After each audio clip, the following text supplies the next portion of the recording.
نبی کریم صلی اللہ علیہ وآلہ وسلم کی مختلف احادیث جو ہیں اس کی طرف رہنمائی کرتی ہیں.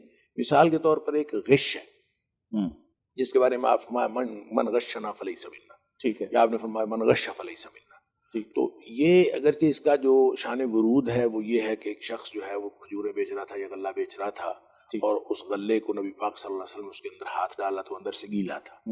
تو آپ نے اس میں سے گیلا نکالا تو آپ نے اس کو کہا کہ یہ کیا ہے، اوپر سے جو ہے وہ خشک ہے اور نیچے سے گیلا ہے، تو یہ تو غلط ہے. تو پھر اس موقع پر آپ نے فرمایا من غشنا فلیس منا، جو ہم سے دھوکہ کرتا ہے وہ ہم میں سے نہیں. اور غش جو ہے اس سے بہت سارے لوگوں نے یہ سمجھ لیا کہ غش سب شاید ملاوٹ ہے، لہذا اکثر لوگ اس کا ترجمہ کرتے ہیں کہ جس نے ملاوٹ کی وہ ہم میں سے نہیں. اصل میں غش کا معنی ہوتا ہے دھوکہ، الخدیع، دھوکہ دینا کسی کو. لہذا وہ ملاوٹ کے ذریعے سے دھوکہ دیا جائے یا گفتگو کے ذریعے سے دھوکہ دیا جائے، کسی بھی طرح کا دھوکہ جو ہے وہ اسلام نے منع کیا ہے. اور مومن کبھی دھوکہ دینے والا ہوتا نہیں ہے، مومن ہمیشہ سیدھی بات کرنے والا ہوتا ہے اور مومن کبھی کسی کو دھوکہ نہیں دیتا.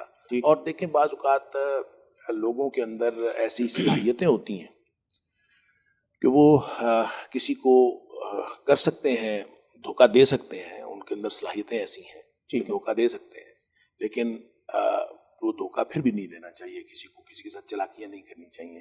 جو دور جدید کی چالاکیاں، کوئی شخص سیدھا سادہ ہو تو اس کو کہتے ہیں تم کاروبار نہیں کر سکتے. آج کے دور میں تمہارے جیسا سیدھا سادہ آدمی کاروبار نہیں کر سکتا.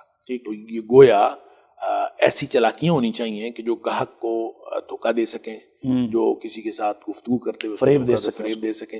تو یہ گویا دور جدید کا تقاضا بن گیا ہے. تو یہاں پہ سچ چھپ گیا ہے اور سچ کو دبا کر اس کی جگہ پہ جھوٹ نے لے لی ہے. اور وہ میں نے عرض کیا کہ ہر سچی بات سیدھی نہیں ہوتی، تو بات سچی بھی کرنی ضروری ہے اور بات سیدھی بھی کرنی ضروری ہے، کیونکہ قولوا قولا سدیدا کا یہی تقاضا ہے.